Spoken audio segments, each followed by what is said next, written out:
নমস্কার। কবিগুরু রবীন্দ্রনাথ ঠাকুরের বাঁশি। কিনুগোয়ালার গলি, দোতলা বাড়ির লোহার গড়াদে দেওয়া একতলা ঘর, পথের ধারেই। নোনা ধরা দেওয়ালেতে মাঝে মাঝে ধসে গেছে বালি, মাঝে মাঝে শ্যাঁতা পড়া দাগ। মার্কিন থানের মার্কা একখানা ছবি, সিদ্ধিদাতা গণেশের, দরজার পরে আঁটা। আমি ছাড়া ঘরে থাকে আরেকটি জীব, এক ভাড়াতেই, সেটা টিকটিকি। তফাৎ আমার সঙ্গেই, শুধু নেই তার অন্যের অভাব। বেতন 25 টাকা, সদাগরি আফিসের কনিষ্ঠ কেরানি। খেতে পাই দত্তদের বাড়ি ছেলেকে পড়িয়ে। শিয়ালদা স্টেশনে যাই, সন্ধেটা কাটিয়ে আসি। আলো জ্বালবার দায় বাজে, ইঞ্জিনের ধস ধস, বাঁশির আওয়াজ, যাত্রীর ব্যস্ততা, কুলি হাঁকাহাঁকি। 10:30 বেজে যায়। তারপরে ঘরে এসে নিরালা নিঝুম অন্ধকার। ধলেশ্বরী নদী তীরে পিসিদের গ্রাম। তার দেওরের মেয়ে, অভাগার সাথে তার বিবাহের ছিল ঠিকঠাক। লগ্ন শুভ, নিশ্চিত প্রমাণ পাওয়া গেল। সেই লগ্নে এসেছি পালিয়ে। মেয়েটা তো রক্ষা পেল, আমি তথই বছ।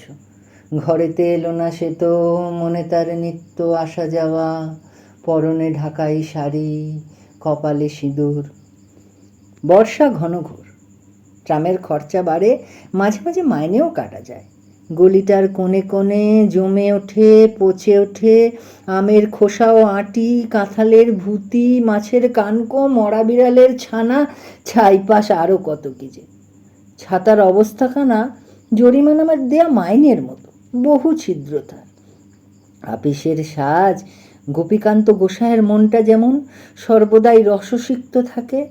বাদলের কালো ছায়া স্যাঁতস্যাঁতে ঘরটাতে ঢুকে কলে পড়া জন্তুর মতো মূর্ছায় অসাড়।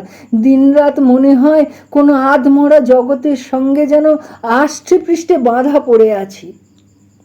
গলির মোড়েই থাকে কান্তবাবু, যত্নে পাট করা লম্বা চুল, বড় বড় চোখ, শৌখিন মেজাজ।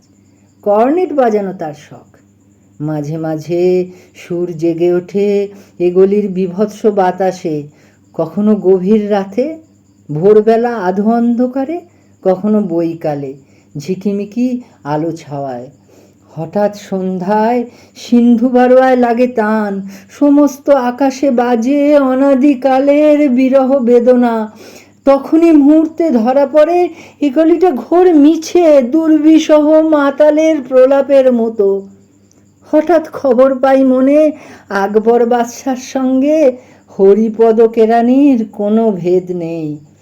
বাঁশির করুণ ডাক বেয়ে ছেঁড়া ছাতা রাজছত্র মিলে চলে গেছে এক বৈকুণ্ঠের দিকে।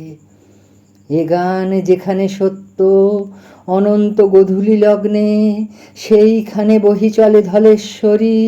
তীরে তমালের ঘন ছায়া, আঙিনাতে যে আছে অপেক্ষা করে, তার পরনে ঢাকাই শাড়ি, কপালে সিঁদুর। নমস্কার।